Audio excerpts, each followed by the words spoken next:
Welcome friends to another r/EntitledParents video. Today we've got a lot of crazy stories, and our first story of the day is from ChickenWing919, entitled Relative Rubs My Stomach. So this is a relative of my husband's that I've met maybe 3 times in my life. We'll call her May. Also a little background, I had a baby 11 months ago. Recently went to a bridal shower with my mother-in-law. Was going great until May came to greet us. She greets my mother-in-law, and when she turns to greet me, decides to rub my stomach and ask me when the next one is coming along. Asking when you're having a baby is already a big no-no, but rubbing my stomach at the same time? Now this isn't, let's say, my mom or sister jokingly rubbing me and asking, although that would bother me, it would bother me less. No, this woman's not even related to me, and I'd only met her maybe 3 to 4 times prior. I was too stunned about what just happened that I just smiled and said, "No immediate plans." Looking back, I have 2 thoughts. 1, what the freak?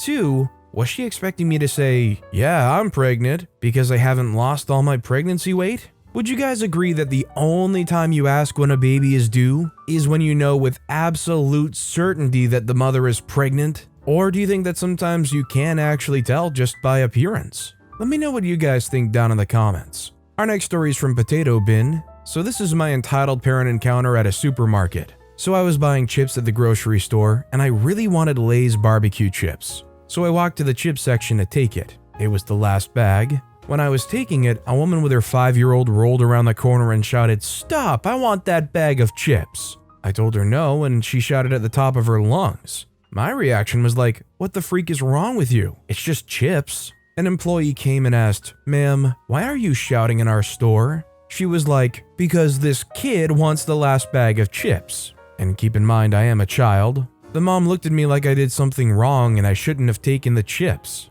After I paid for them, I walked home, but she followed me home without me noticing. Like, who follows a child home because of chips? They knocked at my door, so I opened it, and when I saw her, I was livid. I shouted, "Get the freak away from my house, you jerk! You followed a kid all the way to his freaking home with your child because of chips? You are pathetic." Her face said, "Oh my god, he talked back." She left my home, and I never saw her again after that. This is honestly one of those situations where you take out your phone and you take a picture or you start recording, and then you switch over and start calling the police because following a kid home like that is not okay. Our next story is from Hollow Wind. Damned if you do, damned if you don't. My mother always harped on me to pull myself up by my bootstraps, and that kept me trapped in the poverty I was born into. She's the kind of person who's also encouraging me to give her a grandchild and that's what government assistance is for. But another story. I took the first job that would hire me out of college because I couldn't afford to just sit around and wait. It was only $1 above minimum wage. I eventually moved to a city in hopes of a better job, but was still trapped in the desperation cycle, taking whatever I could find. Once I got an interview for a decent job, but then couldn't afford transportation to the interview. I sold my broken car after a few months of moving. A few years of low-wage jobs, even working multiple, of course, no overtime pay because they're separate. I sustained a life-altering work injury. I now have an easier but still low-paying job. Now the real kicker, I chose those jobs. Apparently, I should have just gotten a better job. Meanwhile, my rent and bills would somehow magically pay themselves while I was looking and waiting for interviews. She never offered me a place to live and save money. I would have to pay rent under her house and obey rules like 10 p.m. curfew, no exceptions even for a job. I'm irresponsible for renting the cheapest place in town and having 3/4 of my income go to rent and bills. I was doing what I was told and obeying my parents by going to college, but somehow I should have known when I was a minor at 17 how the job market would be years later. I think this is just what it is to be raised by an uncaring narcissist. Nothing you do is ever gonna be good enough for them. They're never gonna be exactly proud of you. If you didn't somehow make it like they did, it was because you failed yourself. You just didn't try hard enough somehow. You just can't help but feel bad for anybody that has to experience stuff like that. I think at some point you realize that it's just easier to cut them off and move on without that baggage weighing down on you. This next story is from Star World 8311. Entitled kid tries to take apart TV, then the entitled parents come along. For about 10 years, I was one of the teachers and supervisors for a kids' room, basically playroom, at a fraternal organization. The kids were ages 1.5 to 14. I usually was there with the younger kids, but the day of this incident, I'd just finished my shift when the older kids' activity got out. Some of the older kids were hanging around waiting to be picked up by their families. Entitled boy, 10 years old male, and his sister, 9-year-old female, were waiting for their grandma and parents, entitled mother and entitled dad. Their grandma was one of my least favorite people in the organization at the time. I didn't know entitled mother or entitled dad, although I'd seen them around. Because there were still kids waiting, the other teachers and supervisors and I decided to keep the kids' room open so they could play until they got picked up. Some of the other adults were around too, but I was the one assigned to the room during this time. My boss came in and told me that it was okay to let the older ones play video games, so I set that up. The kids were taking turns with the controllers, so I was keeping an eye on them, but not really worried about that part of the room. Maybe 4 or 5 older kids. There were 4 younger kids, so they needed more of my attention, but I was multitasking.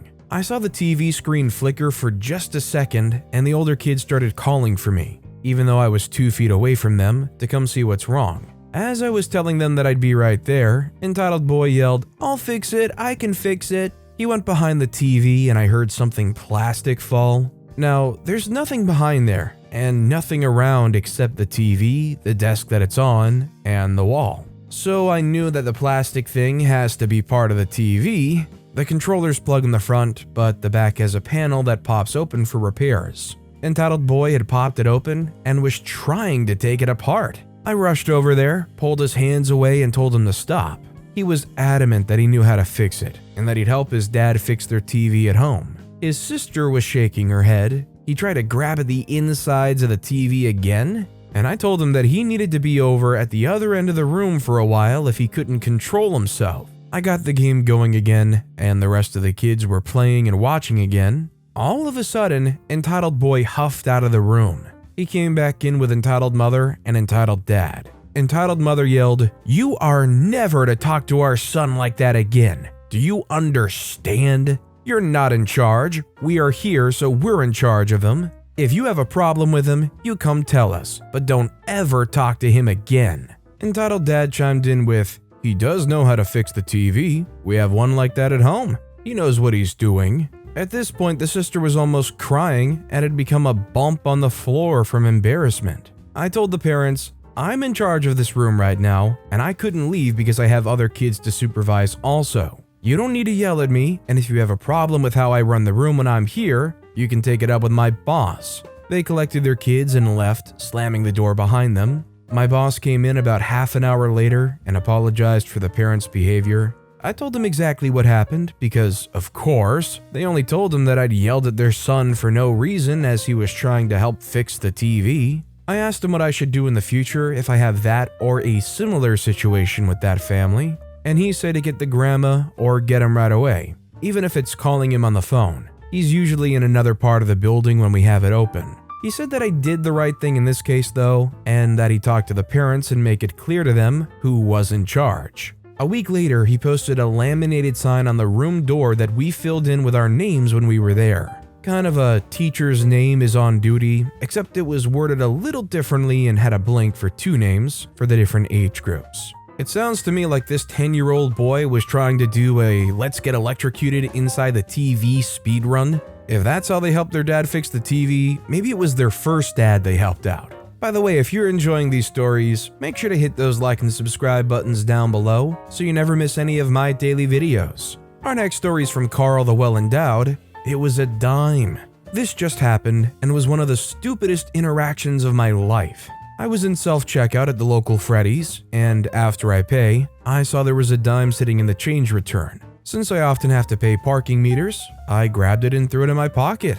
Big mistake. There was a woman with her freshly popped baby at the self-checkout next to me, and she saw me grab the change. She just yelled at me, "You can't take that." When I looked over confused, she said that because I paid with a card, I couldn't take the change left by another shopper, and that those were for cash users like her so they wouldn't have to break a bill.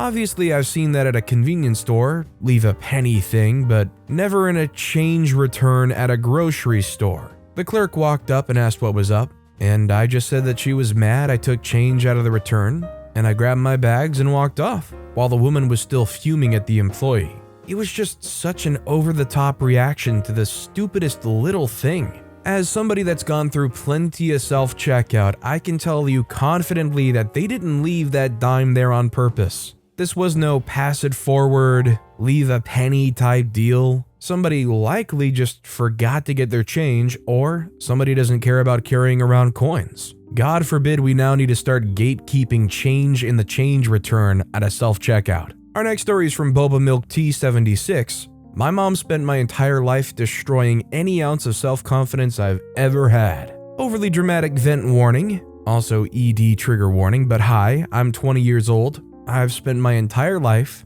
for as long as I could remember, having my mom tell me how fat I was, how ugly I was, as well as pointing out flaws and insecurities I didn't even know I had. I remember being like 5. And as she was giving me a bath, she made me sit down and count my stretch marks and stomach flabs. I spent my entire life thinking that carbs were bad and it was normal to be fed literal pieces of lettuce for dinner. I've always been built big for being an Asian girl cause I got a weird butt, huge shoulders, etc. I was a chubby child with chipmunk cheeks that never went away. I've always been sizes 2 to 4, which I personally feel like is not fat. If you're bigger than me and you're reading this, don't feel offended or bad, you're fine just the way you are. And don't let my messed up perceptions of body image make you feel unworthy. My teenager years were spent bent over a toilet, vomiting and sobbing, counting calories, restrictions, binge eating, and associating food with guilt. I knew what a restrictive diet was before I even turned 10. I've spent every single day of my existence hating every single part of myself. She would make me dinner and watch me eat while telling me how fat I was and what diets I should start. That must be some form of psychological abuse, I swear, because how could you sit there watching me eat the meal that you made me while telling me how fat I was? She still constantly cooks food for me, portions the food, or buys takeout and degrades me while I eat. She would sit there acting like a loving and endearing mother while fixing my hair, smiling, and telling me to lose weight. It's funny because my grandparents overfed me because I was constantly hungry and had insane cravings from my mother not allowing me to eat more than 3 spoonfuls of rice. This led to a cycle of me binging and restricting, which started in elementary school. I was a child. I didn't deserve that. Nobody deserves that. Every time I eat, I instinctively rip off pieces of bread or throw away spoonfuls of rice. I was taught to rip off pizza crust to remove the extra calories, and put paper towels on top of it to soak up extra oil and grease. Fried chicken? More like skinless chicken thighs squished around paper towels to soak up grease. Sometimes I get confused looks from my boyfriend for peeling the batter off of my chicken nuggets. Anything to save a calorie or two, right? A year ago, my coworker, who was like an older brother to me, died.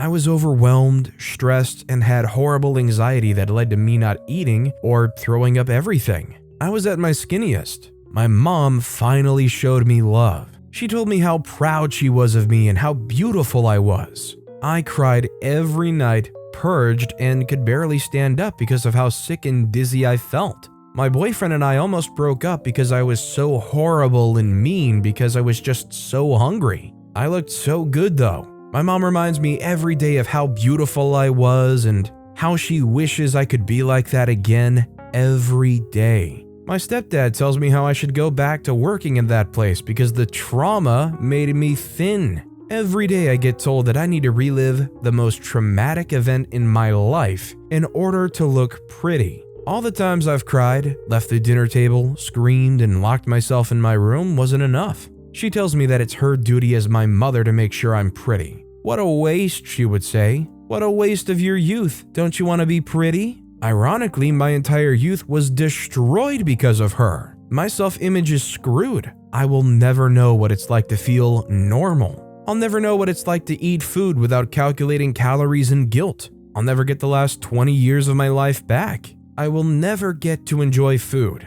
I cried to my therapist today while we discussed ways for me to heal. I thought I made progress. 30 minutes ago, my mom made my favorite food, called me out to dinner. Before I even got in a bite, she told me she feels so depressed because of how fat I've gotten, and I need to go on more diets. She said because she's my mom, she's entitled and is inherently allowed to say these things, and it's not wrong. As a full-time student struggling to balance education and minimum wage jobs, it feels almost impossible to move out, especially because the average rent here is like $3,000. I'm grateful to have a roof over my head. I just wish the form of payment wasn't verbal abuse. But thank you, Mom, for showing me how not to parent. I'll never do the same to my future kids. I'll do everything in my power to make them feel loved and safe. I will die before I let you ruin their birthdays and scraping the frosting off of their favorite cake. As hard as it may be and how long of a road it may still be for OP, I think the clear-cut thing here is at any cost, get away from their parents. Cut them off, it's not worth it. Obviously, there's quite a road ahead for OP to be able to have that independence, finding work with a stable enough income and whatnot, but I wish them the best of luck. This next story is from your Blorbo. That feeling when you're a neurodivergent kid and you get told all the time you don't understand social situations well enough, and you spend your whole life trying to study faces and expressions and double meanings and take classes to identify things. But then you're at home still, and you keep getting told the same things. You should have understood what that meant. You just can't read my face well enough. And you tell a friend, I'm having autistic problems again. And she says, oh, I didn't know you had autism. And in a single exchange, it feels like your world shatters. You start asking other people, and your friends all say similar things. Seriously? You're very intuitive. Man, I'm sorry, I didn't know, but you're really good at passing. And you start to wonder if your disability is as bad as you think it is at home.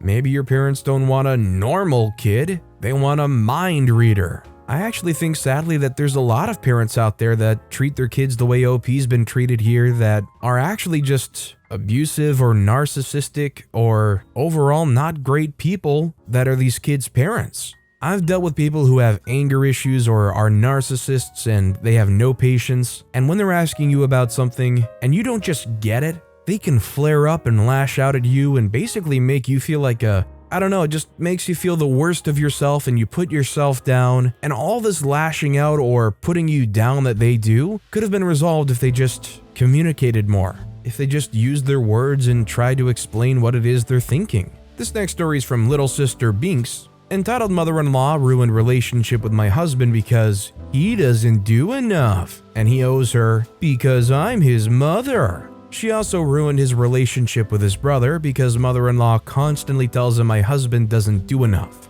How can I help fix this? More info. My husband works 50 hours a week and travels out of town often, has other property, vehicles, our own family and house to take care of. We never ask mother-in-law for anything. We take her out to dinner and pay once or twice a month and buy her nice things on Mother's Day and her B-Day, and buy her things she needs like recently special bulbs, a walker, portable potty. His brother works part-time, lives in his friend's basement, just got a car from mother-in-law, and she pays his auto insurance, gas, plus for his phone and health insurance. He takes her garbage out, changes light bulbs, cooks for her once a week, does other chores for her. So apparently she's been witching to his brother about how my husband doesn't do enough and how we didn't visit her during COVID. Now the brother said he's never talking to us again. My husband spoke to her and she basically doesn't think she did anything wrong. And she actually lied about the scene at first to try and defend the brother. Frankly, I'm not gonna lie,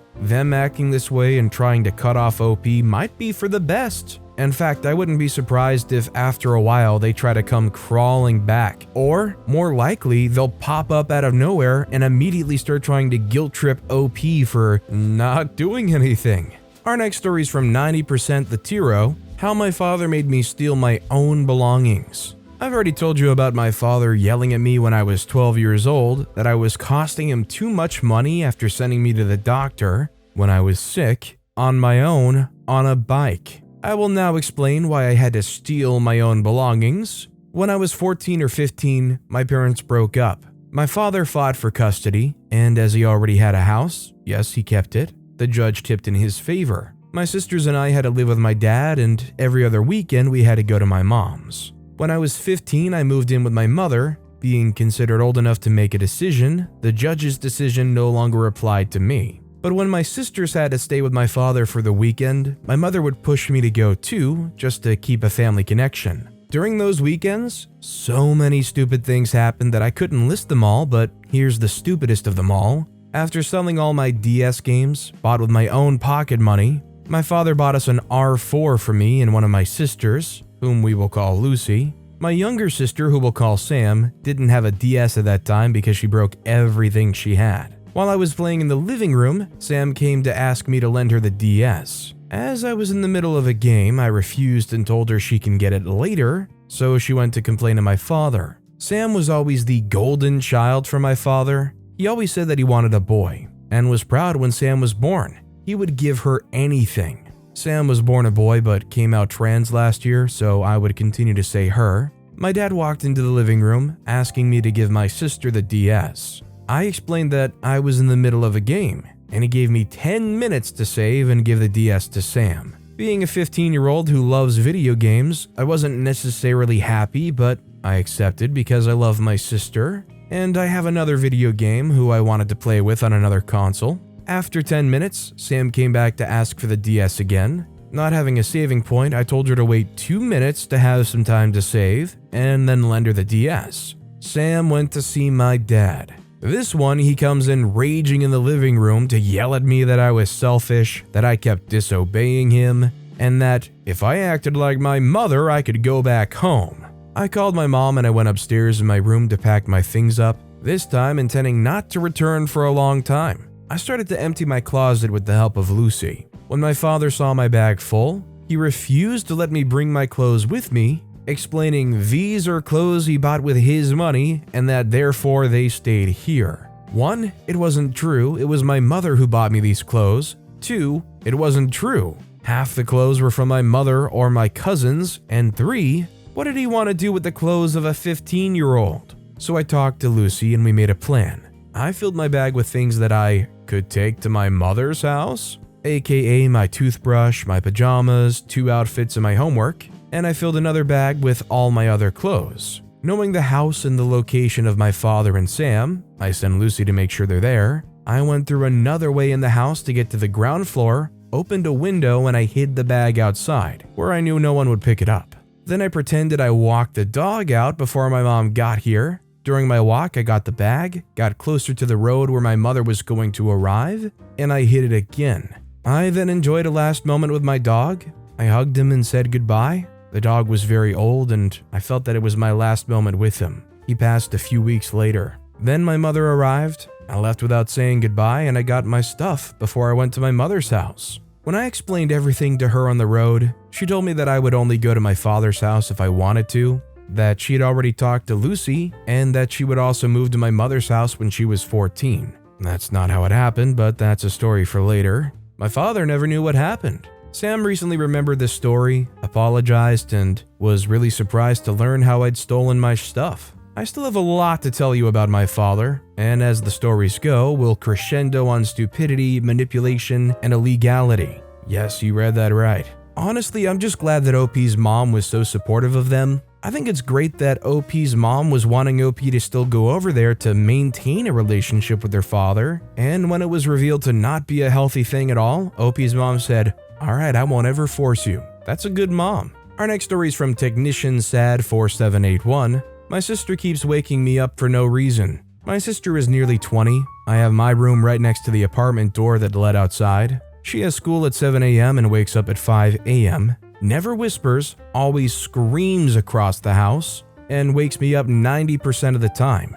I've been asking about this for over a year. Mom always reminds her, but there's just nothing. But when sister sleeps, I have to whisper from the opposite side of the house in the afternoon. My sleep schedule is screwed. Doesn't matter what I do, it just doesn't help.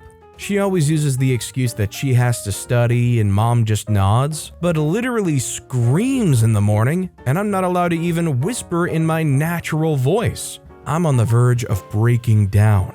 You gotta love the good old sibling double standard. I feel bad for OP. I just hope they can find a way to figure it out because having a bad sleep schedule is one of the worst things that can happen to you. People need to get reliable sleep. And our final story of the day is from Chaotic Cleric. Entitled parents try to bully my brother-in-law into giving them his inheritance. Today's story highlights how a couple of trash cans attempt to financially abuse their adult child. Background info: my 43-year-old female husband's parents are terrible people for a lot of reasons, but I'm going to try to keep this short. Hubs, 44-year-old male, has been living on his own since he was 17. His parents kicked him out of the house because his older brother-in-law, 46-year-old male, didn't break down moving boxes or some other petty crap. Entitled parents just decided they were done being parents and gave both boys the boot. We've been together for 26 years, so I've seen these garbage parents in action for a long time. Brother-in-law was permitted to live with them intermittently after the initial boot.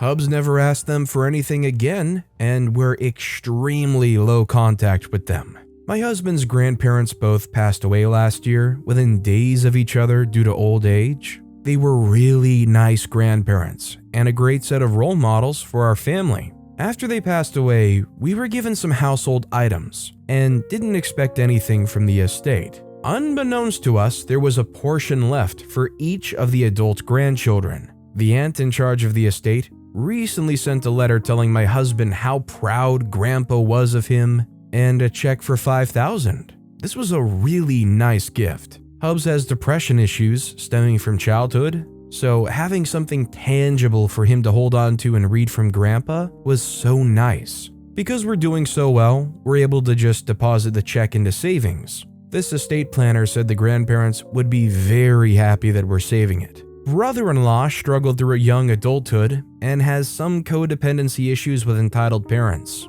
He's been living away from the entitled parents for several years now and has overcome some significant problems. Brother-in-law recently bought a house and also said he was planning on putting money into savings. Entitled parents caught wind that the boys were given some money, so they called brother-in-law. Entitled parents were drunk and belligerent. They claimed brother-in-law owed them between $2,000 to $5,000, but they would settle for $1,000. Now, brother-in-law is doing much better than he had ever been. I'm super proud of him. He was able to put this inheritance into savings, but he literally just emptied out his savings account to buy his house. His car needs work, his wife is disabled, and he has 4 children. He needs an emergency cushion. Entitled parents bullied brother-in-law into agreeing to send them $1,000. Brother-in-law hasn't sent the money to the entitled parents yet. He made a payment arrangement to start the next pay period, 10 payments of $100.